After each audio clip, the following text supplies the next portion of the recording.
Ada romcom yang baru rilis kemarin, Yakin Nikah. Ini lo yang nonton ya? Ya. Setelah ibu pikir, kamu harus tunda pernikahan kamu deh. Pak Mali, tunggu kakak dulu. Kamu gak kepikiran nikah sama Arya? The Talkies. Ngomongin film bersama Bayu dan Edoy. Filmnya disutradarai oleh Prita Gita Arya Negara yang bikin terakhir Liora. Semerut gitu kan? Lo gak suka filmnya? Enggak. Enzi Surya nih comeback nih, jadi lead lagi setelah sekian lama. Kemudian ada Maxime Bouttier sama Jordi Pranata.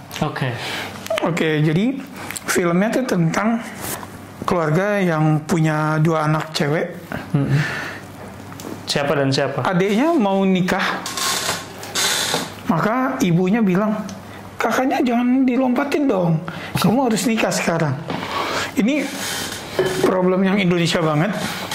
Orang nggak bisa relate ya nonton orang Barat kayaknya. Ya, ini problem Indonesia banget. Terus menjadikan orang tua, dalam hal ini ibu, sebagai villain. Film ini beneran deh kayak gitu. Apakah ibu karakternya red flag? Iya. Tapi ternyata di film ini dia tidak sendirian.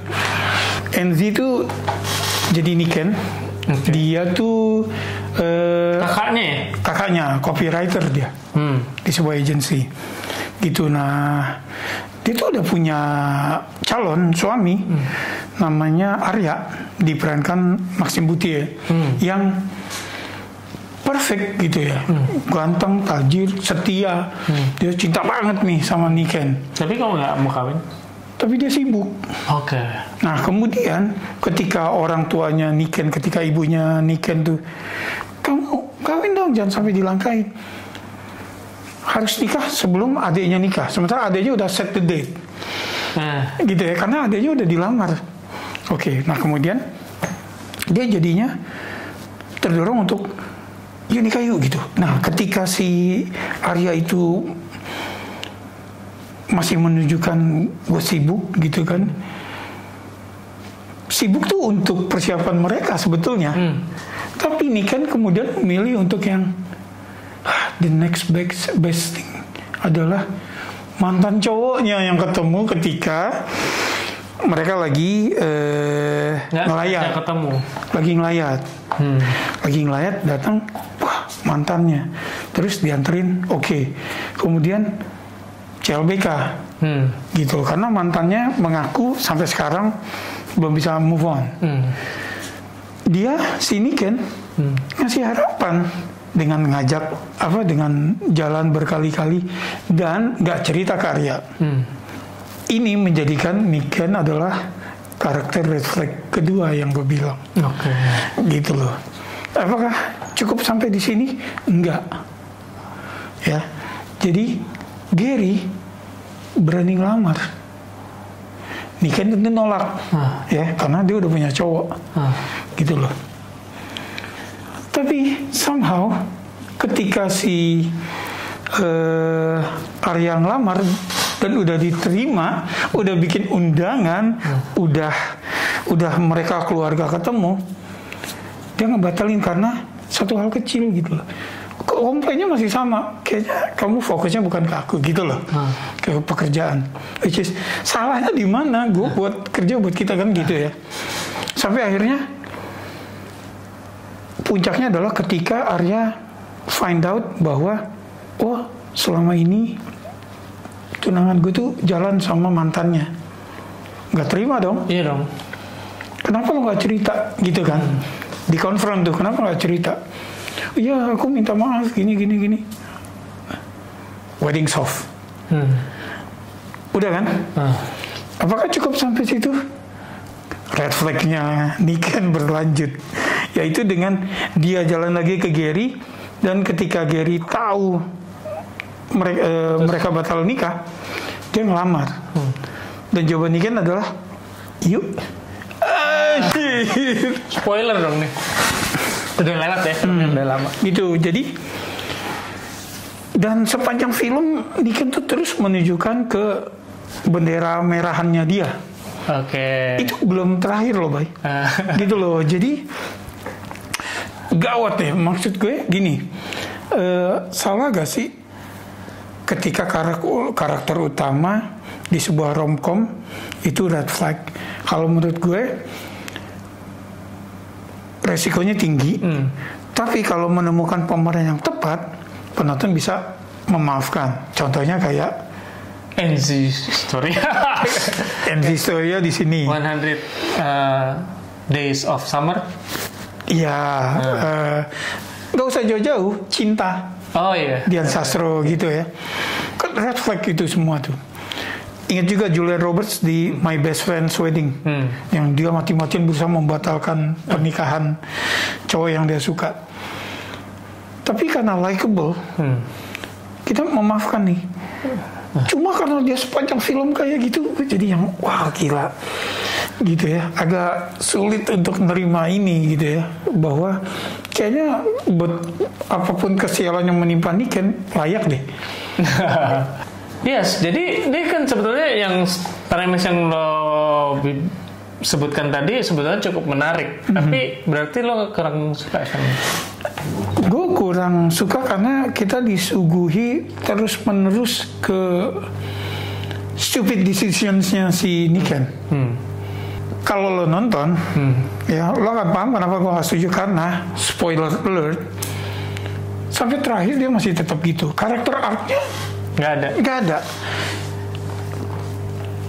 Spoiler kan ya, tadi ya udah dikasih tahu ya. Dia akhirnya endingnya adalah memutuskan untuk gak jadi nikah. Kedua-duanya. Perkembangan apa? Tapi NC sendiri dalam memerankan ini? NC bagus banget. Jadi ya, justru kalau menurut gue dia tuh ayo deh daripada podcaster terusan gitu ya, dan dia digoblok-goblokin gitu kan. Kalau menurut gue udah main film aja lagi. Bagus kok dia. Beneran. Di sini tuntutannya dia tuh nggak cuma berusaha untuk imut nih. Tapi dramanya dia dapat. Ya, ending actingnya dia bagus banget, baik. Dan modal yang nggak banyak dimiliki orang yang dia punya nih, yang nggak bisa ditiru adalah faktor likability-nya. Orang itu kelihatan menyenangkan, gitu loh.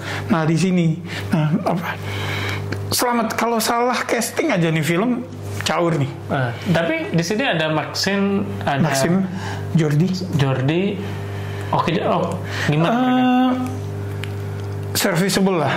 Karena mereka tuh kan munculnya ganti-gantian. Kalau Tora?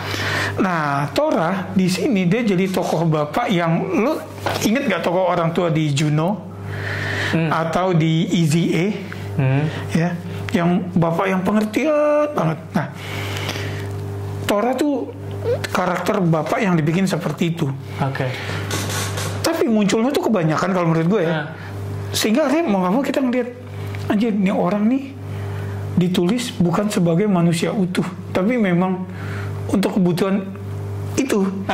Jadi untuk kebutuhan orang yang apapun omongan anaknya dia akan selalu bisa ngerti, bisa ngasih pemahaman sebesar apapun kesalahan anaknya.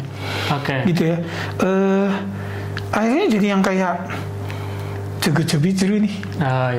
Gitu. Banyak banget adegannya. Hampir tiap kali si Niken sedih, hampir tiap kali Niken habis bikin kesalahan, curhatnya ke bapaknya. Dan begitu aja tonnya. Gitu loh, jadinya repetitif. Gitu. Jadi kayak ini memang tokoh bapak ini device aja. Gitu loh, jadi nggak kerasa manusianya. Ditambah pekerjaannya nggak jelas apa, sementara tajir banget men. Karena ada di rumah terus. Gitu. Ada lagi? Film ini bertabur cameo, banyak banget cameonya. Nggak usah disebutin lah ya. Gitu loh. Dan ternyata ya udah di endingnya tuh ya gitulah. Nggak puas dengan endingnya. Jadi lo kasih skor berapa? Gue sih enjoy film ini, ngalir banget gitu ya, ngalirnya enak. Tapi gue nggak bisa bilang ini favorit ya. Cuma gue lebih suka ini daripada Liora udah pasti. Gue kasih 6. 6. Waduh, gue nggak tahu itu bagus atau jelek ya. Tapi itu Passing grade. Passing grade. Karena sebagai tontonan hiburan masih masuk. Lo masih bisa dapat ketawanya. Oke. Beberapa cameo ada yang cringe banget. Oke, gimana penonton? Ini apalagi filmnya udah agak lama. Udah semingguan lebih. Apakah setuju dengan Edoy yang oke menghibur tapi ya segitu aja? Atau menurut kalian gimana penampilan Enzi di sini yang adorable? Silakan tulis di komen. Terima kasih udah nonton. Sampai ketemu di film berikutnya. Salam.